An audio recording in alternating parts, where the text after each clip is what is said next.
Assalamualaikum warahmatullahi wabarakatuh. Perkenalkan, nama saya Farah Maulida dengan NIM 204240111. Baiklah, pada kali ini saya akan menjelaskan tentang merancang dan mengoptimalkan sumber belajar dengan dosen pengampu Bapak Jetra Victoria, MPD.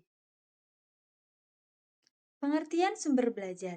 Sumber belajar adalah segala bentuk yang dapat digunakan dalam proses pembelajaran, baik berupa orang, benda, lingkungan, media, maupun kegiatan tertentu. Dengan adanya sumber belajar, siswa dapat lebih mudah memahami materi karena mereka dibantu oleh berbagai alat atau media pendukung. Jenis-jenis sumber belajar. Sumber belajar dapat berasal dari beragam bentuk. Guru, narasumber, atau ahli menjadi sumber belajar manusia. Buku, modul, dan LKPD mewakili sumber belajar cetak. Media, audio, gambar, video, dan animasi termasuk sumber visual dan multimedia. Lingkungan seperti perpustakaan, museum, atau alam sekitar juga berfungsi sebagai sumber belajar. Selain itu, teknologi digital seperti aplikasi dan platform kini menjadi sumber belajar yang semakin banyak digunakan. Prinsip Prinsip merancang sumber belajar. Dalam merancang sumber belajar, penting untuk memastikan bahwa media dibentuk relevan dengan tujuan pembelajaran yang mudah digunakan, serta memiliki tampilan yang menarik. Sumber belajar juga sebaiknya fleksibel, efektif dalam menyampaikan informasi, dan dapat dibuat dengan biaya terjangkau. Langkah Langkah-langkah merancang sumber belajar.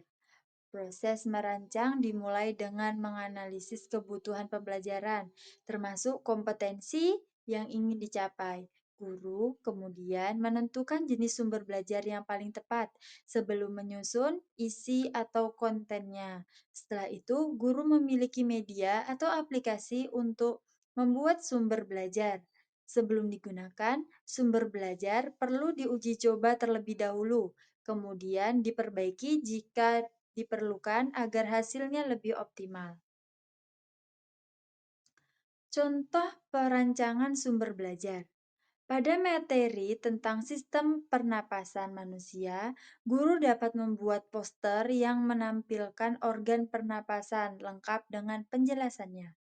Memutar video animasi, menyiapkan LKPD berbasis gambar, atau menggunakan model sederhana dari kertas atau plastik.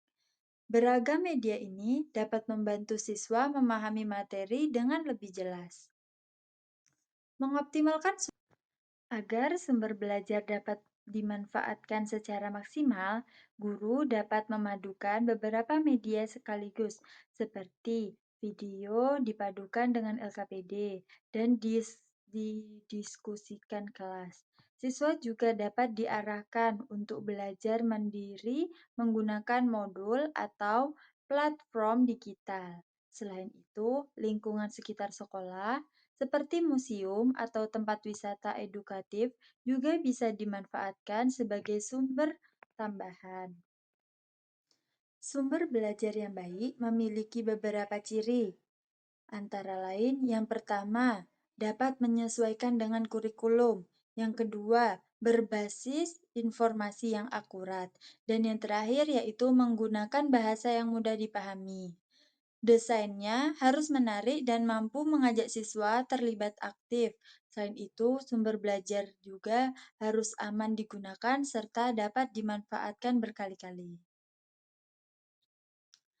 Dalam merancang sumber belajar, guru sering dihadapkan pada berbagai kendala, seperti keterbatasan fasilitas, teknologi, kurangnya waktu untuk membuat media, hingga kondisi siswa yang tidak semuanya memiliki akses digital. Hal-hal ini dapat mempengaruhi proses perencanaan dan penggunaan media pembelajaran.